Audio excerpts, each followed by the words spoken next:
I'm here today with Halo, and a lot of our dogs here at NMDR come from pretty harrowing situations, so our dogs are almost always considered pretty high flight risks. We know just how easy it is for a dog to get lost. We have a lot of helpful prevention strategies, as well as tips for you for if your dog ever does get out.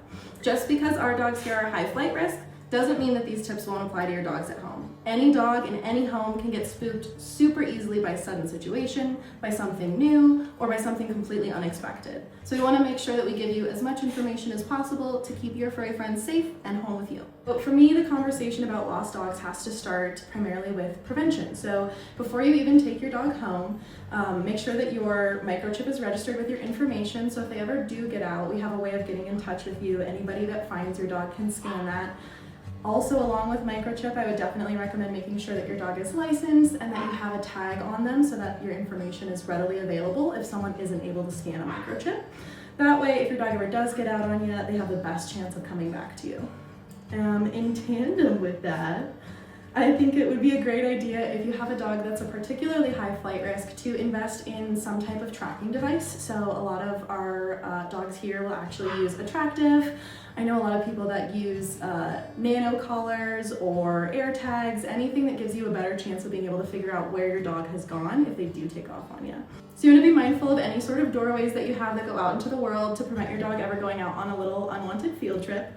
Anytime that you have your front doors, your car doors, anywhere in your house where your dog might be able to slip through a small space, putting up baby gates or being super mindful of when you open doors to know exactly where your dog is so they don't sneak out on you are huge.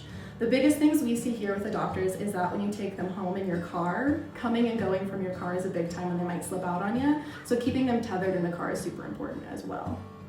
On top of that, you want to make sure that anybody that's ever watching your pets is aware of their quirks and make sure to have the same safety protocol as you. So anybody that's pet sitting, anybody that's visiting and coming and going from your house, make sure that they understand that your little guy or girl might be able to slip on them as well. A great prevention tip as well is to make sure that as you settle into a routine with your dog, you don't let your guard down. Routine is great for dogs to get comfortable in a home, but just because a dog is starting to feel like your home is theirs or you feel like they're ready to not run off on you doesn't mean that their flight risk is gone. You want to make sure that you stay on top of things, stay vigilant, always be mindful of the situation and what's going on. Double check your fences so that if there's ever any wear and tear where there's a hole a dog might get out, you're on top of that as well. The biggest risk to your dog getting out is definitely getting comfortable and not paying attention to those little signs where a dog might slip out. Whether that be a small hole in your fence, or by standing right behind you before they slip out the door, or by letting someone in while you're in your regular day's routine. Now, if your dog ever does get out on you, the number one thing that I want to tell people is do not chase your dog. If you can keep an eye on your dog from a distance, that's incredible. That way you know which direction they're doing and you have information on where they might be headed. The biggest thing with our dogs is that if you do chase them, it puts them into a fight or flight mentality, and chasing them can actually make them run faster and harder and further and makes it even more difficult to find them if they do get out on you. So you want to make sure not to chase them, which is a huge instinct to fight, I know from personal experience, and just try and keep eyes on them when you can. If you are able to keep eyes on your dog, you want to make sure that when you are able to get to them, you have a team of people to help you. So try and reach out to close friends, family, even resources in your community, like local rescues that might be able to help get together, be able to get your dog with several hands instead of one, especially if dogs are harder to catch. If your dog does get out on you, you want to keep in mind trying to gather as much information as possible. So if they take off and you happen to lose sight of them, figure out which direction they were going, make sure you know what kind of collar or gear they were wearing, make sure you have good pictures of them, a good description of them, any of their behaviors, so that when you go to start sharing with the public that your dog is missing to help you find them, you have as much information as possible. Here at NMDR, when we have dogs go lost, we want to make sure that when we make flyers to post, we include the last place that they were seen as specifically as possible. So that might include street names, a local community, any place that they were nearby when that happens, as well as up-to-date photos of your dog that show as much of their body as possible and include what they were wearing and tell other people not to chase them or approach them if they're afraid as well. On those posters, it's important to include your contact information, and in tandem with posters that you put up in person, you can also start posting your posters online. So there are tons of lost dog groups that are typically available for specific areas, whether it's your neighborhood or a specific type of dog. You can start posting online on social media. You can also alert your local rescues, your humane society, your shelters, and you can submit lost pet reports there as well.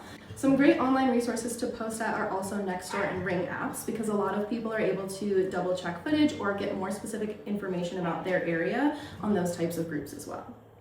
The basic thing you want to do here is get as much information out as quickly as possible, because the chances of someone else finding your dog and helping you are huge.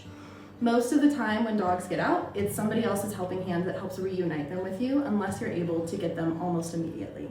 While your dog is lost, it's also great to start monitoring websites like your local shelters, your local humane societies, to see if there's any posts about dogs that were found as well. Most places will actually have a stray hold where they keep dogs in their care and they post about them in order to help reunite them with their owners. So the more you can monitor those pages, the more likely you'll be able to catch them if they do go up somewhere. A big thing to keep in mind if your dog ever does get out on you is that you're going to be putting your contact information out in the public, so please be wary of anybody that reaches out to you and requests any type of money or compensation for returning your dog to you. A lot of people will actually take advantage of this situation and try to scam people if their dogs get lost. So anytime you get sightings or people reaching out saying that they have your dog or can help you get your dog, you want to make sure to verify them and make sure that you stay safe while you're looking for your furry friends. Once you have a team together that can help you collect your dog, if you have sighting and you're able to go get them, you want to make sure when you approach your dog to try and do a non-direct approach. So sometimes coming directly at a dog, especially when they're frightened and they're out and about, can cause them to get even more nervous, especially if there's a large group of people. So you want to approach sideways or from the back, very slowly, giving them a chance to understand what's going on, and have your group approach together. That way you're trying to prevent them sneaking through any gaps, taking off on you again, and you're able to slowly close in the safest way possible. Our furry friends are like family to us, and we know that more than anyone here at NMDR, so we want to make sure we give you as much information as possible to prevent your dog getting lost and then to tackle the situation if it does happen. It can be super stressful, so taking a minute to calm down, think about some of these tips, and put together a plan is super helpful. From all of our furry friends here at NMDR, thanks for watching, and check out our website.